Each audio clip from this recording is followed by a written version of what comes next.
Hey everyone, before we dive into today's episode, I want to talk to the parents and grandparents who are tired of competing with screens. Renowned family psychologist Dr. Dale Atkins has just released a spectacular new children's book called Dear Deer. Inspired by a real-life wildlife rescue, it's the perfect tool to teach kids patience, curiosity, and respect for nature. Grab your copy today at drdaleatkins.com. That's DRDALEATKINS.com, Amazon, Barnes & Noble, or your favorite bookstore. And bring a little more wild wonder into your family's story time. What happens when the greatest threat to your family's peace isn't the legal system or the school district, but the weather inside your own head? As kinship caregivers, we're experts at surviving the hurricane, but we're often drowning in the daily drizzle of irritation, resentment, and gloom. Today, I'm speaking with a favorite friend of mine, Matt O'Neill, author of The Good Mood Revolution. We're identifying the 8 specific bad moods that sabotage our leadership and learning how to flip the switch before the eye roll leads to a blowout. Welcome to Grandparents Raising Grandchildren, Nurturing Through Adversity. In this podcast, we will delve deep into the challenges and triumphs of grandparents raising grandchildren. As we navigate the complexities of legal, financial, and emotional support, I invite you to join us on a journey of exploring thoughts, feelings, and beliefs surrounding this growing segment of our society. Drawing from real stories and expert advice, we will explore the nuances of child rearing for children who have experienced trauma and offer valuable resources to guide you through the intricate journey of kinship care. We'll discuss how we can change the course of history by rewriting our grandchildren's future, all within a supportive community that understands the unique joys and struggles. This podcast was made especially for you. Welcome to a community where your voice is heard, your experiences are valued, and your journey is honored.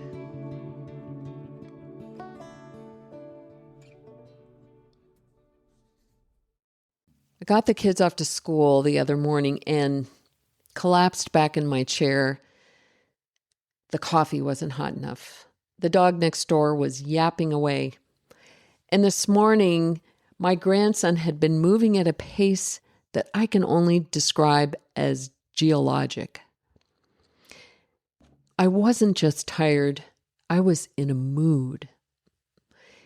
It was that low-level irritability that makes every question feel like an attack. I realized that if I walked into the hallway with that energy, I was going to trigger a trauma response from my husband before breakfast even started. Being an invisible CEO means realizing that my mood is a contagious piece of the family infrastructure. This conversation with Matt changed how I look at my inner weather and gave me the tactical tools to buy back my joy even when the logistics are heavy. Matt, it's so great to have you back. Oh, Laura, I am so happy to be here. You're one of my favorite people on the planet, and I am so excited for the work you're doing, especially your new book. Thank you. And I feel the same about you. It's so nice to reconnect with you. The first time I met you and we recorded episode 32, I so needed to hear what you had to say. We'd had the grandchildren for 2.5 years, and I felt like I'd just come up for air from the shock of everything. And I met you and I read your book right away, and it totally changed my world. It was just what I needed to hear. It is such an honor for you to say that. It truly lights me up that I was able to have an impact on your happiness. But of course, you did the work. And in the time that you were going through your struggle, you were still here, like inspiring all these grandparents raising their grandchildren. So just want to honor you with that. Thank you. I accept that honor. That was October 29th, 2024 when that episode was released. So that was a year and a half ago. And now 4 years have gone by, and I can't believe how long change takes sometimes. That day we focused on the good mood revolution, and it lifted me from where I needed to be. But one of the things that I notice in my community here online as caregivers who've been thrown into these unexpected roles, many of us do, feel trapped in a cycle of resentment and exhaustion. And you talk about 8 primary bad moods. So what I'd really love to do is talk about those today and how we can flip those around. But when a grandmother is staring, because I know this happens to me, when a grandmother's staring at a sink full of dishes and a teenager who's just slammed the door, she isn't thinking about the good mood revolution. She's trying to survive the next 10 minutes and keep from totally losing her cool and saying something that she shouldn't. Yes. And sometimes we do. So I'm a father of 4 and I've got 3 daughters. And there's some door slamming, and there's some full dishes, and there's endless Uber driving. I'm a dad Uber, a Duber, and homework, and then also, I have a career, and so I also get it. I get that feeling of, okay, I'm about to snap, I'm about to lose it. And so you said 3 words that I wrote down. The first is trapped. And I want to talk about this idea of feeling trapped. One of the biggest concepts for me that shifts everything is knowing that I never have to sacrifice. Sacrifice is never required. So when I'm looking at the sink full of dishes and I'm feeling like I have to do this, it's on me, it's all on me, I'm like, okay, at that moment, I am thinking I don't have a choice, that I just have to just buck up and take care of all this stuff. Mm-hmm. But I want the person listening to know this is a lie. We don't have to do the dishes. We don't have to raise our children. Mm-hmm. We don't have to raise our grandchildren. Mm-hmm. In fact, sometimes it's a good idea when we feel like we have to, like we're trapped in this situation and we have to do this thing. I will totally stop what I'm doing and I will sit with the idea that I don't have to do it until I know that I have a choice to say, I actually don't have to raise that child. I don't have to do that sink full of dishes. I could choose to not raise that child. I could choose to not deal with this door slamming. I could choose to let the dishes pile up. And I fully will get into the place where I see that is an option, that I don't have to parent tonight. Do you ever leave the house for a little bit to get in that space? Of course. Yeah. One of the best things that I do is I put shoes on and I just walk. Mm-hmm. When I'm really charged up, I walk. And it's one of those things is emotion creates emotion. So sometimes when we're in a really negative emotion, we're making ourselves small. We're breathing really small. Yeah. So I want to walk. I want to put my chest up. I want to change into a powerful posture. And that definitely changes our mood. But I mean, when I'm really charged up, it could be a 30-minute walk before I start to figure things out. I could see that. But this is it's a subtle thing, but it's an important thing. You can't sit here and feel like, oh, I have to sacrifice. Because first of all, you don't have to. There are parents every day that walk away from their kids. There's grandparents that say, I'm not going to take care of those kids. I don't actually have to. I could make the choice. I could make the choice not to. Yes. You might be thinking, oh, no, I have to. No, I don't have to. So once you understand, I have a choice and I'm choosing to take care of this child. And I may not do the dishes that night if I'm really charged up because I really don't have to do those tonight. No, they can sit in the sink. They could sit in the sink if that's a choice. But if I choose to do the dishes, I'm now coming at it from a different angle. I'm saying I am choosing to do these dishes. It feels like I'll have more joy if I get the dishes done than if I let them pile. But sometimes I will say, I'm choosing not to do those dishes tonight. I need to take care of myself tonight. And continuing to do more chores today is not what's in the best interest of me or my family. And so I'm going to let them sit. And that's totally a fine choice. But if I choose to do one of these things, like take care of my child, do the dishes, now from a new place, I'm understanding this is my choice. And then I ask myself another question. And I say, if I'm going to do this, how could I do it and enjoy it? And what happens is when you ask this next question, you don't get to ask the question about how could I do it and enjoy it until you understand that you're choosing to do it. Right. When we feel trapped, we don't know we're choosing it, but we are choosing it. Yes. We're just choosing it with resentment. And there's no fun there. But once you say, no, I want to do it. So if I want to do it, how could I do it and have fun? And I might be like, I'm going to put on a podcast. I'm going to put on a podcast and I'm going to eat chocolate. So I'm going to have chocolate, put on a podcast, and do these dishes. Or I'm going to rock some freaking great music. And I'm putting the music up to volume 7, and I'm eating chocolate, and I'm doing these dishes. And then, you know what? I'm going to watch the show that I really want to watch. And that's just what I'm going to do. And so now I get the things done, but I'm doing it in a way that's on my terms. Yeah. This is a big thing. Because most of us don't know that we have a choice. I'm loving it. So that's kind of my thoughts there. But the other words you said, resentment and exhaustion. I want to talk about those two things too. But I'll stop here for just a moment just to get your thoughts. Oh, well, this is part of the awareness that I had this week. I'm very competent. I'm well organized. I'm a little bit of a perfectionist. And I realized that I was being so efficient. We relocated and got the kids in the right schools. We've got good therapists now and everything. But I feel like there was something missing, and it was joy. And I've made a choice to take care of these children because I thought it was the right thing to do for so many years, right? Yeah.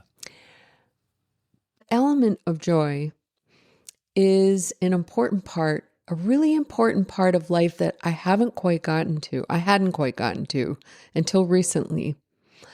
And I realized that a lot of it had to do with accepting that I have had this vision of what a grandmother is supposed to be, and it wasn't me. And it just dawned on me.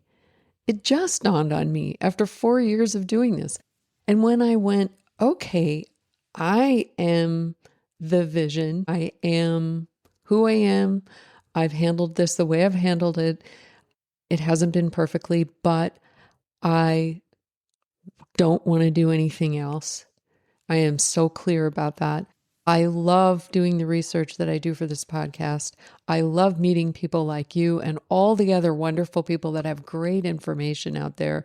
I love sharing it. I love getting the letters. And this is my joy. So I'm in my joy, and I realized that. And suddenly I realized how much more challenging life has been trying to be that other grandmother. Yeah. And all of a sudden when I went, it's me. She looks like this. She does the things I do. She's quirky. She does the like things me. I do. She's funny. Hey, like friend. Me. Yeah, she has fun like I do. She chooses She to cries. do things a little bit different. She gets tired. It's not all perfect. It's not all Martha Stewart The dishes or whatever. Don't always get done. Yeah, yes. Right. Sometimes we're ordering Chick-fil-A.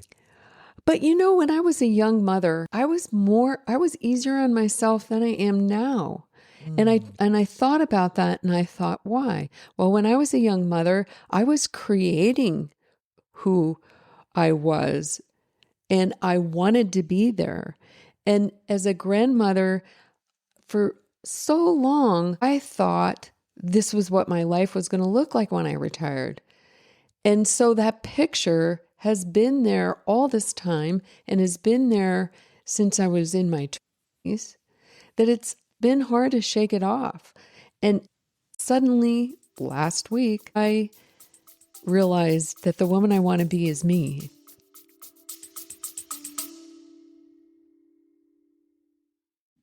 Before we jump back into today's episode, I want to talk to you about something incredibly close to my heart. If you're a grandparent raising a grandchild, I need 10 minutes of your time for something that could change the future of your family and thousands of others.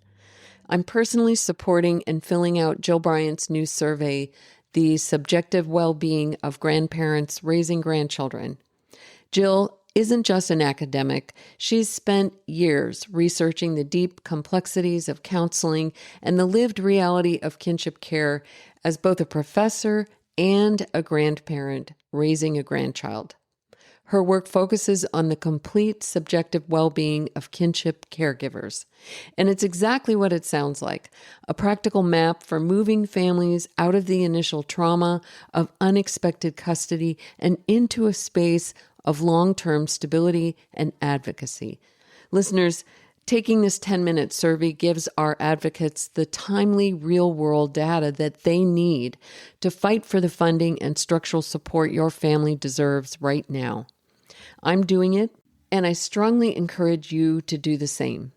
We've made it incredibly easy to find. We will provide the link right in our ad notes, and it's pinned right at the top of our home webpage at grandparents-raising-grandchildren.org. Let's make our voices heard.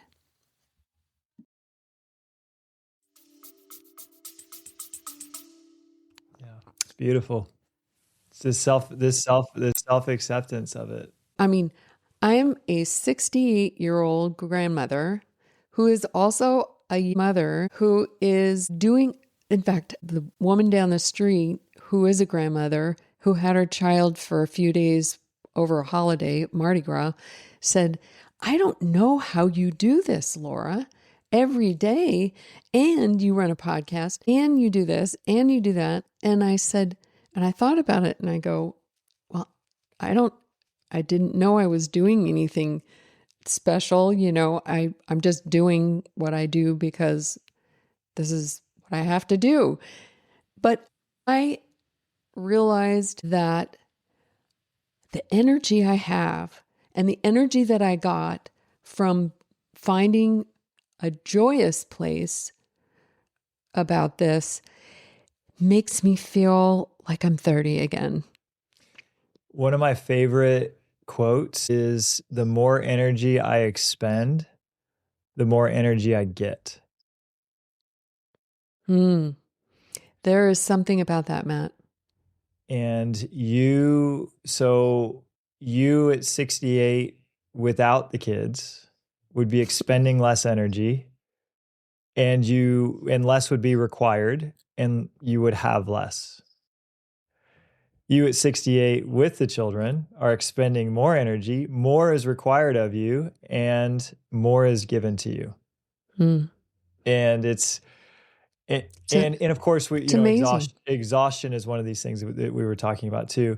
Yeah. And me at 44, I get exhausted, and I'm not 68, but I get exhausted at 44 too. And it's really, really, really, really difficult to be happy when we're exhausted. So I want to have some compassion on that when our energy stores are depleted, this is the end of the day. That's why I really relate to that. There's dishes and the door is slamming. The kids too. It's the end of the day and they had a long day too. The worst time for me to try to have an adult conversation with my preteen is end of the night. And I just recognize this. Sometimes it's not that we're unhappy. It's just that we're tired.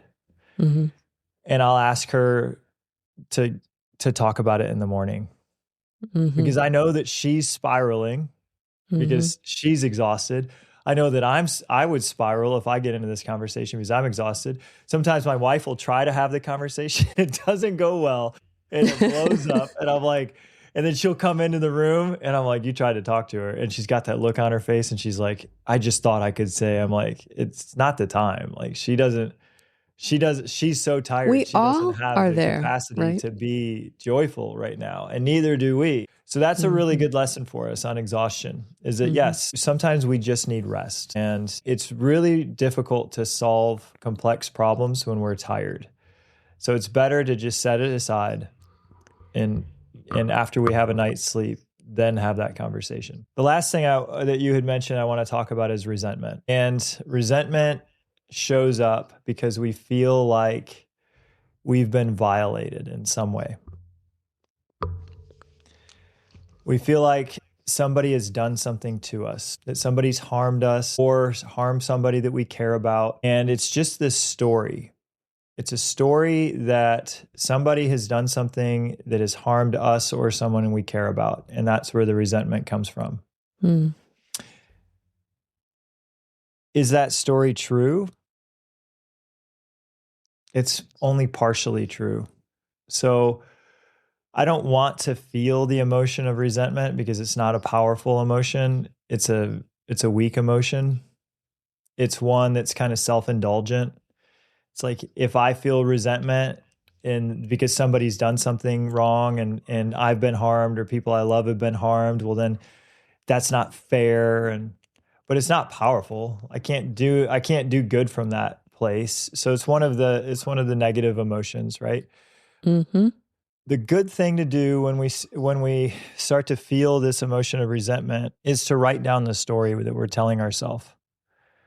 Write down how we think we've been harmed or how we think somebody we care about has been harmed. It's always coming from that. And then I look at that and I say, is this 100% true? Have I fully been harmed? What about the opposite? Have I been helped? Have I been uplifted? Haven't I been given gifts from this situation? What if the opposite of this thought that I've been harmed is true as well? That I've been helped, that I've been uplifted, that I've been given gifts from the same situation? And this would be, if I'm thinking about raising a grandchild that I didn't think I was going to have to raise. Mm-hmm. So many gifts, Yeah. so many gifts, so many pleasures, so many things, like all this joy. I never thought I would be saying that, but yes. All this love, all these experiences, and then we start to say, okay, well, how is the opposite of this idea that I've been harmed or someone's been harmed? So we could also look at it and say the kids have been harmed. Oh, the kids have been harmed by selfish choices of their parents. Sure, yeah. I said, it's not that it's not true. It's just let's look at the opposite of it. How have the kids been helped?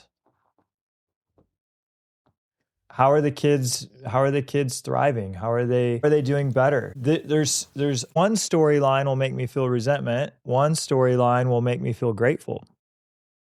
And I just want to counteract the resentment storyline with the grateful storyline. They're both true at the same time. And I know you've done a lot of work on forgiveness. We do have to do this work on forgiveness for sure. But forgiveness isn't something that we do for everyone else. It's something that we do for ourselves. Because once we can get past the resentment and the negative, and then we get to full on acceptance, I fully accept that this is the life that I'm choosing for myself. And that's responsibility too. These are two of the good moods I talk about in the book.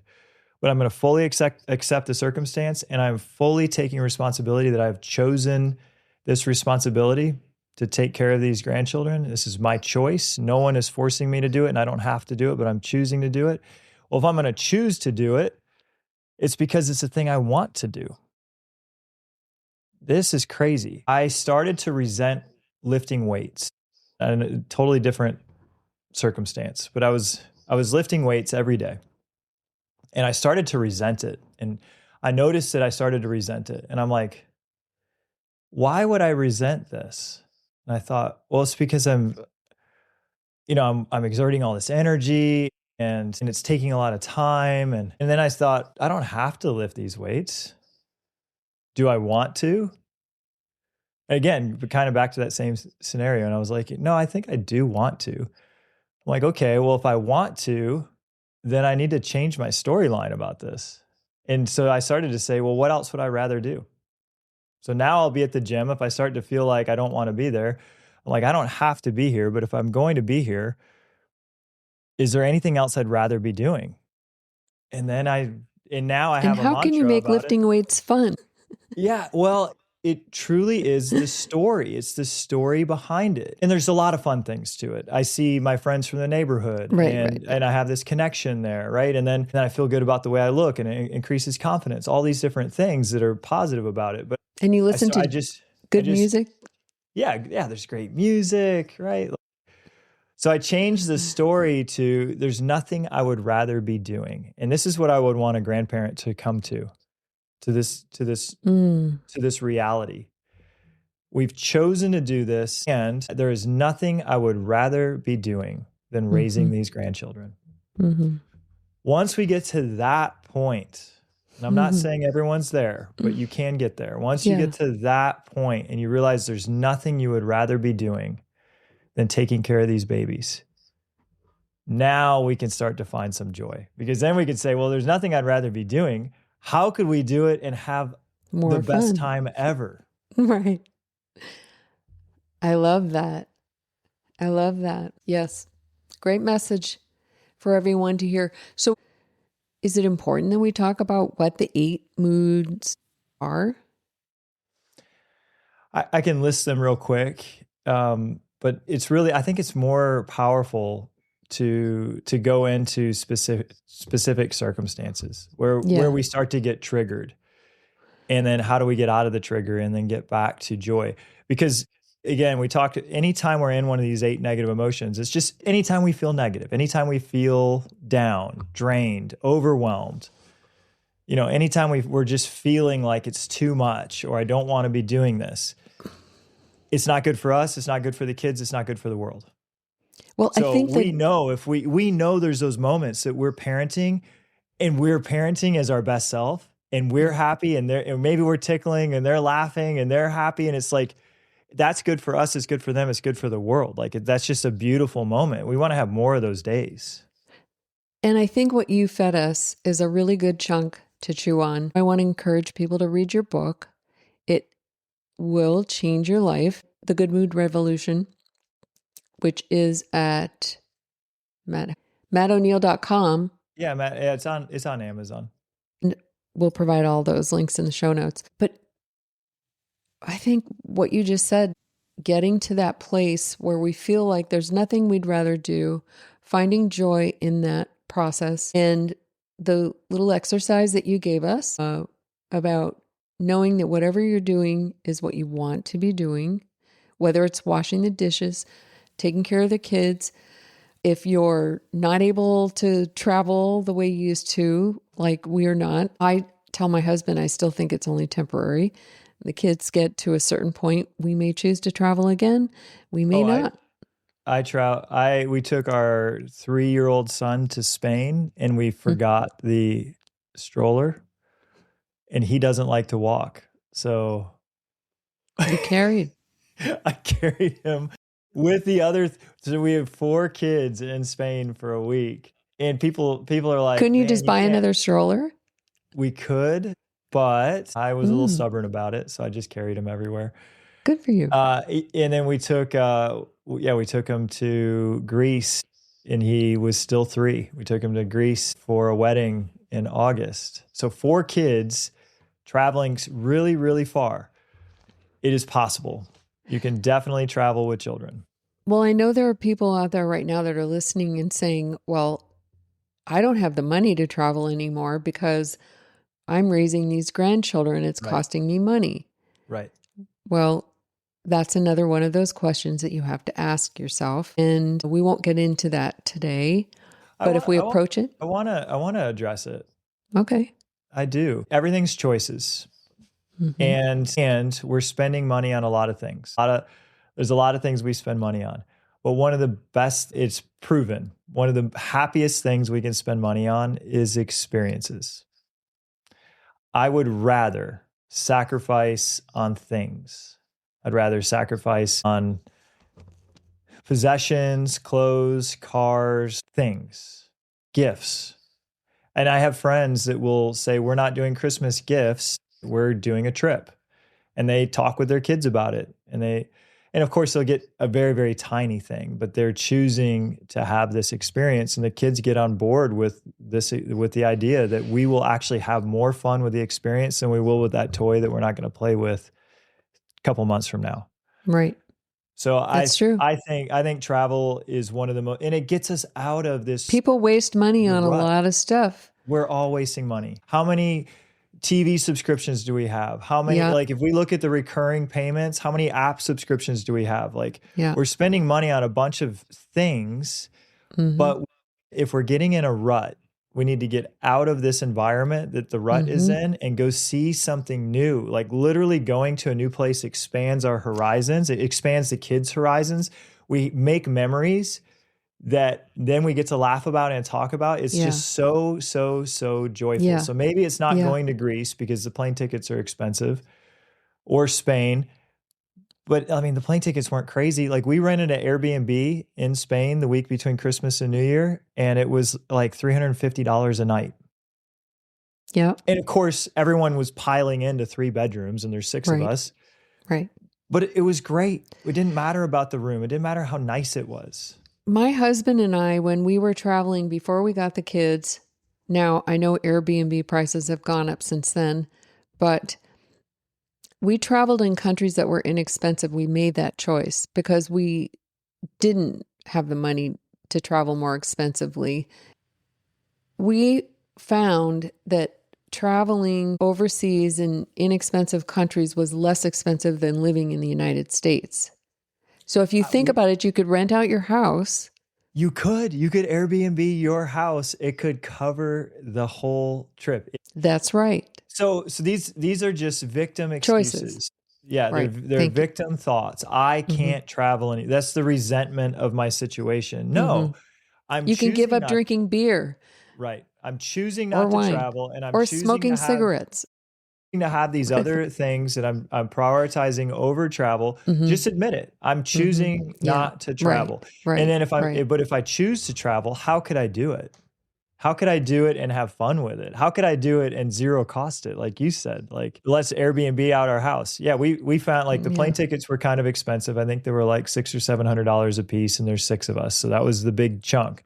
But the Airbnb that we stayed in was more affordable than anything in the States. The food was really affordable. Like it, and we're using buses and subways throughout the city. It was it was an awesome trip. Yeah.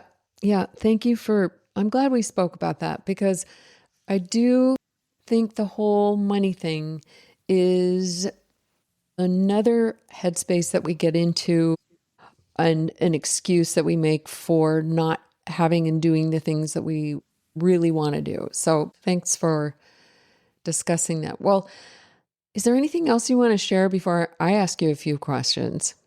I'd love the questions. Let's get into it. Okay. Well, I'm asking all of the people that I interview now, and this is for the chapter in the book that you will be a part of, 3 questions. One is a systematic question, one is a taboo question, and one is a policy question. So my systematic question for you is that, so I believe that our society often views happiness as a result of success. Please share with our listeners how you think that happiness is actually the infrastructure required for a kinship family to survive systematic trauma. I do think that society equates success with happiness. I bought that lie. It came from a big lie of consumerism when, after World War II, we needed to put people back to work, and the war was over, and it was a decision by government to make consumerism the primary aim, to get people to want to buy things. And then so all this media was put out to make people covet all these things. And then through the media and us coveting these things, the portrayal of commercials was, if you have these things, you'll be happy like the people in these commercials. And then now they're still going on. Look at all the luxury car commercials and the vacation commercials. And then we're doing it ourselves with Instagram. Look at where I just ate and where I am and how great my lifestyle is. So we're doing more propaganda ourselves. That's where the lie starts to come in. And then we think, well, I need success so that I can have the things, so that I can have the happiness. It doesn't work. It's like, no, it's so far from happiness. It has nothing to do with happiness. There are so many miserable, wealthy people, because what happiness really is love. It is so simple. It's love and kindness. Yeah. The more love we feel, like without the negative, without the resentment and the hurt and all that stuff, it's just the more pure love we feel when we're feeling love for someone else. That is joy. That's where joy spontaneously flows when we're in loving relationships. And that's why being a grandparent, raising a grandchildren or grandchildren can be one of the most joyful things you ever do, because so much love can flow from that. So love, though, doesn't require success. In fact, a lot of times it's the opposite, because we have to be present. And chasing this success to buy the things that we don't need makes us unpresent with the people that would actually need our love so that we could be joyful. That's why we need it in these homes more than anything. And we need to show that to these children so that they become members of society that spread this infrastructure with love. It's our legacy. And we have the opportunity to do that with these kids and teach them what wasn't working and why their families are broken and why there's so much pain. I mean, it's a perfect opportunity, really, because it isn't hidden. It's so obvious, and it's why it needs to be spoken about. These kids, I was telling someone that I hate having to have these very difficult situations with these young children about why their parents pull guns on each other and knives, and why they were neglected, and why they were starving, and horrible things that really broke their motherboards at a very young age. But I realized that it's not so bad, because they already have experienced the nightmare. They've already experienced the trauma. So what we're showing them is a different way. And when they experience love and healing and wholesomeness in the way that we're talking about, they get it so easily. The fear goes away, the safety comes, and they get to say, I witnessed this. I will never let this happen in my life. And if I do, then this will be the result of it. But we so often in our families hide this stuff, ignore it. It's cushioned with money and things and falsities, like relationships that are half real or half whole. And then we carry on, and we've got stuff like addiction going on that we don't talk about, addiction to buying things, addiction to drugs and alcohol, but it's carried on from one generation to another. So we have an opportunity as grandparents raising these children that have experienced the result of all these dysfunctional things in families and change their lives. Absolutely. My dad was one of those maniacs when I was small. And thankfully, my mom got out. But I had the trauma. I had the trauma from an abuser, an emotionally unstable person. And then I got the gift of my mom, who said, I will love you no matter what you do.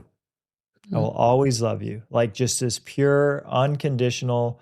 And I used to ask her, I'm like, well, what if I rob banks? What if I kill people? Will you still love me? And she said, I'll come visit you in jail and I will love you so much, but don't do No. that. And Yeah. and so as a grandparent to a child that experienced trauma of neglect or abuse, you get the opportunity to be that unconditional love. You get the opportunity to be the example of God's love, that I will always love you no matter what. And you're always safe in my love. And no, I'm not perfect. You know, my mom wasn't a perfect human being, but her love was unconditional. And it was so healing for me and so safe for me. And now we get to be that. What was great is you said these kids know what that's like, and then they vow they'll never do it. They will probably take it a step further and say, I vow to help people like that. Not And only if will you I not don't be talk that way, about it, if you don't talk about it, they're the ones that are most likely to be the to do it, abusers. to do it. Yeah. Right. Yeah. And that was the thing is my mom she always talked to me like an adult. I was 5 when she got out.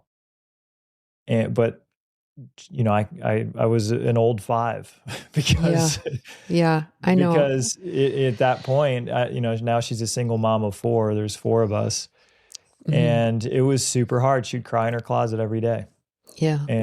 But she, you know, Sorry. she said, hey, we're going to get through this together. And the other thing she did, and this is really powerful, she always painted a vision of a beautiful future. We would talk about how great things were going to be. She talked about how we would go to college. She didn't have a college degree, Mm. but she said, you kids are going to go to college. You're going to get these great grades. You're going to be so successful. She was a secretary. Her income was $22,000, and Mhm. she's raising 4 kids on this income. No child support, because my dad, of course, didn't think he needed to pay any child, and he couldn't keep a job. But even though there wasn't money for all the things, there was so much love, and we had so much fun. And she would just paint this picture of how great the future was going to be. She was just a remarkable woman. And that's something we want to do for these kids too. Yeah. We want to talk about how great the future is going to be and give them, like you had said, I don't know if it was before the podcast started or during it, that you started to have a vision of how much joy you can have going forward. Mhm. You kind of got out of the firefighting phase of just kind of getting it all Mm. done to really starting to picture how joyful this life Mhm. can be at the same time. We need to do that for the kids. We need to Yeah. tell them how great the future is going to be. Otherwise, they might start to have pictures of how bad the future is going to be. They might think, well, the past will repeat. It was bad back then. It's good for a moment, but it could get bad again. Yeah. For me, it was bad back then. It was kind of scary because we didn't know how we were going to pay for things, but there was a lot of Mhm. love. And then there was this picture that it's going to be amazing. Yeah. Thank you for sharing that. It's so important. So, my taboo question is, let's talk about the grief shame. So, that's involved for many of these parents who are raising these grandkids while they're grieving over what's going on with their own child. I've taken polls of the 4 main struggles that grandparents raising grandchildren are dealing with, but one of the most important is feeling guilty for wanting to be happy when one of their own children is suffering. I didn't think about it at the time because it's my husband's son's grandchildren that we're raising. So I was not grieving for my child, but my husband is.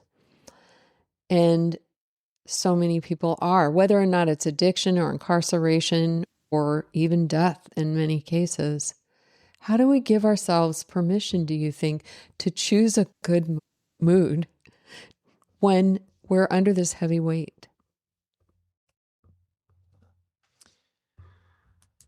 I think sadness is one of the most beautiful emotions, Hmm.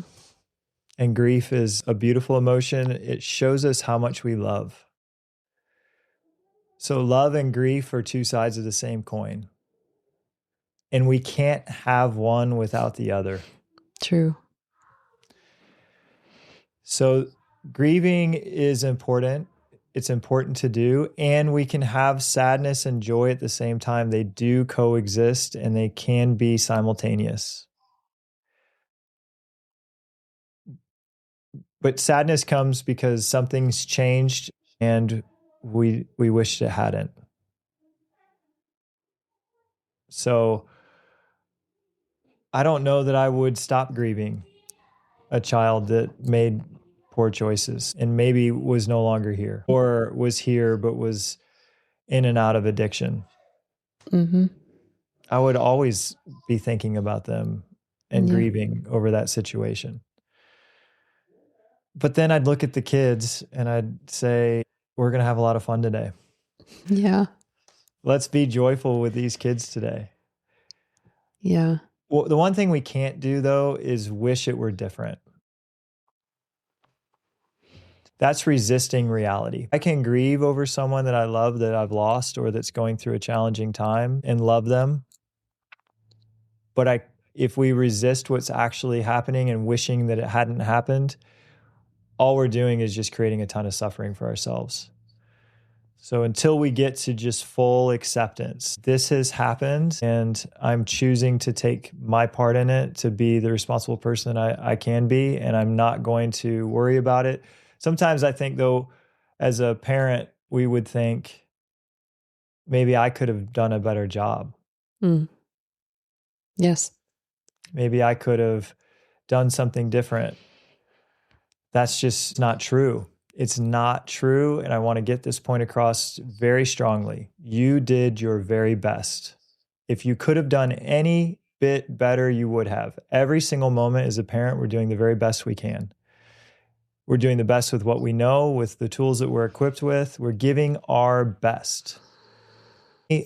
We only beat ourselves up and then create a whole bunch of trauma for ourselves when we think, I could have done better than my very best. Because it's impossible. We couldn't have done better than our very best. So we did our very best. We could not have done better. We have to accept that our best is as good as it gets and it's good enough. And that this child made their own choices. They're their own unique soul. I don't think, I've got a bigger view on this. I think everyone is learning because we're eternal. We're these eternal souls. And even painful choices that a child makes are helpful in the grand scheme of our soul's evolution. That they're learning things they couldn't learn otherwise. So for us to think that they shouldn't be having the experience that they're having, we don't know God's plan. Sometimes they have to have this painful experience to experience that and learn the things from that painful experience that their soul couldn't have learned any other way. Thinking that their life isn't going the way it should be going, you're not God. You don't know that. So I'll look at people that I think are making poor choices that are harming themselves. And I'm like, that's the lesson they're supposed to learn right now. And I find that so often we project ourselves on other people as if we would make the choice they're making better. They're actually doing the best they can too. Right. They're making the very best choices they can. They're doing the very best they possibly can at this moment. Everyone's doing the best they can. Yep. I have another quote that has always stuck with me, and it was from a podcast guest. And she said, absolutely everything is God's grace. And I'm like, well, that's not true. I said, what about the child that's murdered? And she said, okay, you're not that child that was murdered. She said, the truth is everything is grace. Everything is God's grace. And if you want, you can add the words "for me" at the end, because you can only know your own experience and you can only connect the dots and see that all the painful things in your own experience have actually been God's grace that have helped you grow and become a new version of yourself you wouldn't have been otherwise. So for the child that we have that is in pain, that's abusing, that is going through hard times, for that child, they are in God's grace right now too. these experiences that they're having are things that they have to have. They have to learn. We can't look at them and say that's a bad experience that they're having. No, it's the experience they're supposed to be having. God's directing it. Thanks for that message. I know a lot of people needed to hear that. It's hard to move on from that. But for the book, I have one last question. Yes. If you were COO of National Wellbeing, what one emotional literacy program would you mandate for every kinship household to ensure that adults don't pass their bad mood motherboard down to the next generation? What a good question. There is no emotional learning. Mm-mm. It's not taught in school. We have to learn it from great podcasts like yours, Laura. We have to go and independently study it. But there's so much education out there. Mm-hmm. So, yeah, we have to. It's the simplest learning, but it's be kind. And when someone's not being kind, I would want everyone to know that it's not about me, that the person they're being unkind to, it's about them. So only hurt people are hurting people. This then expands our own kindness. Mm-hmm. A parent who hurts their child is doing that because they're hurt themselves. They need to heal their own hurt if they want to stop hurting their child. A child who's been hurt has to heal that pain or they will hurt their own children. The cycle has to stop with them. What a great thing. If we only taught that to these kids. Yeah, and they've been hurt, right? They've been through this trauma. Just the fact that their parents aren't raising them can feel like they've been abandoned. What I want the kids, though, to know is, well, God sent you parents. It wasn't the person who birthed you, but God sent you your parents. And it hopefully, as these children grow, and that's what happened to me, because my dad didn't want anything to do with me. And I felt so abandoned. Yeah. And as an adult, I was so angry about it. And then I was like, well, wait a minute. But I had an older brother. And then I ended up having a stepdad. But I was omitting these things because it wasn't my biological father. Yeah. And it dawned on me that, God actually sent me fathers. It wasn't the one whose sperm I was from, but he sent me fathers. And so all these children he has sent parents to. I did not have my father either. And I spent my whole life resenting him for leaving us and starting another family. And I do not want these kids to spend their whole lives. But you don't anymore. You don't resent him now. No, but I mean, how much time I wasted not loving myself because of that. Yeah, me too. And that gets back to the resentment thing. I want to be able to share with these children how to deal with that resentment early on so that they don't love themselves any less than they have to. This is the root emotion. So it's the first chapter of my book, and it's the story of my family line.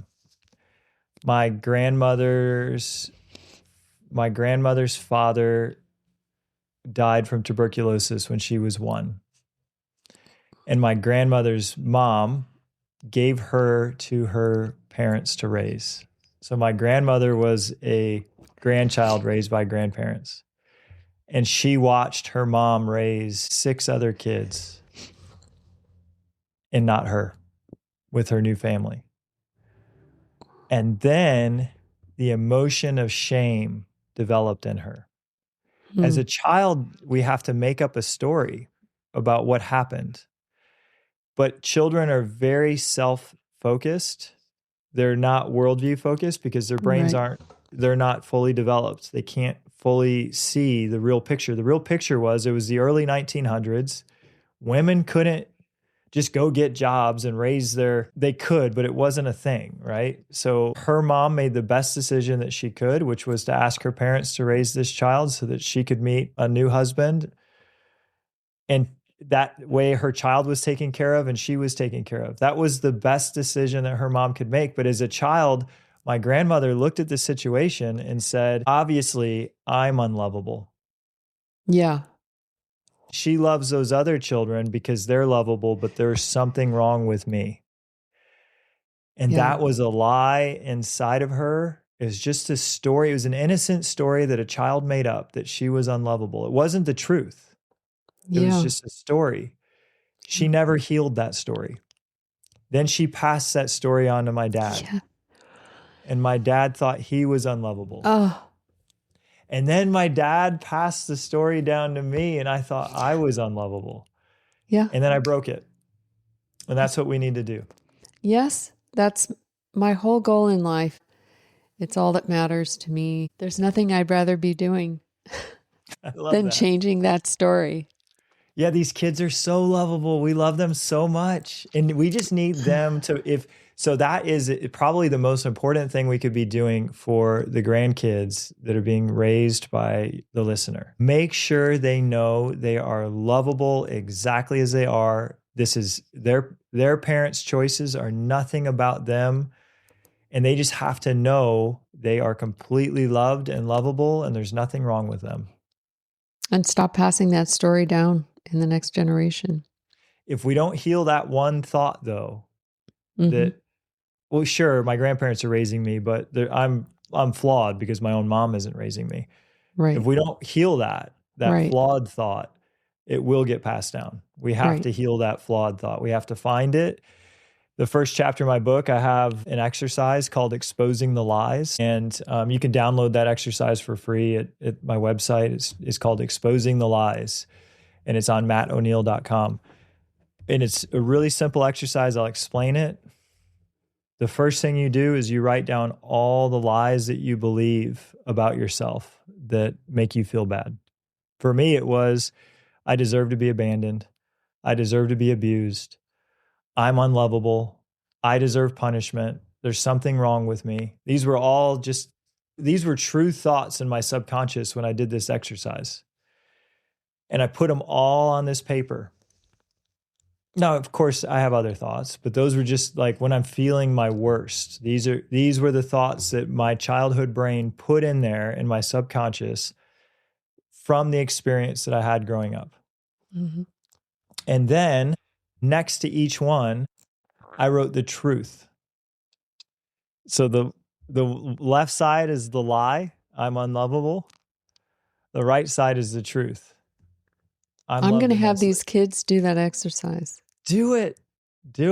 It's super powerful. So every time the lie is exposed to the truth, it gets weakened. The lie is darkness, and anytime light touches darkness, the darkness disappears. So when you write the truth next to the lie, and then you recite the truth, and what I did is I would just read my truth list over and over, and then I took my lie list and I burned it. There's something really symbolic too about watching those lies burn and just dissolve into nothing. Okay. Thanks, Matt. It's always a life-changing experience talking with you. I thank you so much for your time, and I can't wait to pass this message on. Laura, thank you for having me. I love your show. I love your work. Matt walked us through the 8 bad moods today. Which one was your primary weather this week? Was it the overwhelmed fog or the resentful storm? Ask yourself, am I letting a bad mood become a permanent personality trait? What is one 60-second shift you can make today to clear the clouds? Remember, a CEO doesn't lead from a place of emotional chaos. They lead from a place of intentional presence. I hope you'll join us next week for episode 120 with another favorite of mine, Catherine Giovanni. She's amazing. Catherine's back on the show to dismantle one of the most toxic phrases in the kinship community. Just forgive and move on. As a stage 3 cancer survivor and childhood trauma overcomer, Catherine knows that just forgiving is a hollow platitude when you're standing in the middle of wreckage you didn't create. We're talking about how to clear your emotional motherboard without surrendering your boundaries. We are 2.7 million strong, still nurturing and still here. We are moving mountains, relocating lives, and choosing to find the sun even when the storm hasn't fully passed. Your heart is the most important asset on the balance sheet. Keep nurturing, keep leading, and I'll see you in the next boardroom. Before we sign off today, I want to leave you with one final thought. Kinship care can often feel like an incredibly lonely journey. When custody happens unexpectedly, it's easy to feel like you're the only one navigating the trauma, the system, and the sheer exhaustion. But you aren't alone, and that is exactly why your story matters. You're letting another grandparent out there know that they are seen. We're building a roadmap to move families just like yours out of isolation and into long-term stability. Your unique experience holds the power to change the system for the next family. So please head over to grandparents-raising-grandchildren.org right now and fill out the contact form, or please email me personally at Laura Brazan, that's LauraBrazan, at grandparents-raising-grandchildren.org. Thank you for your time, and thank you for your heart.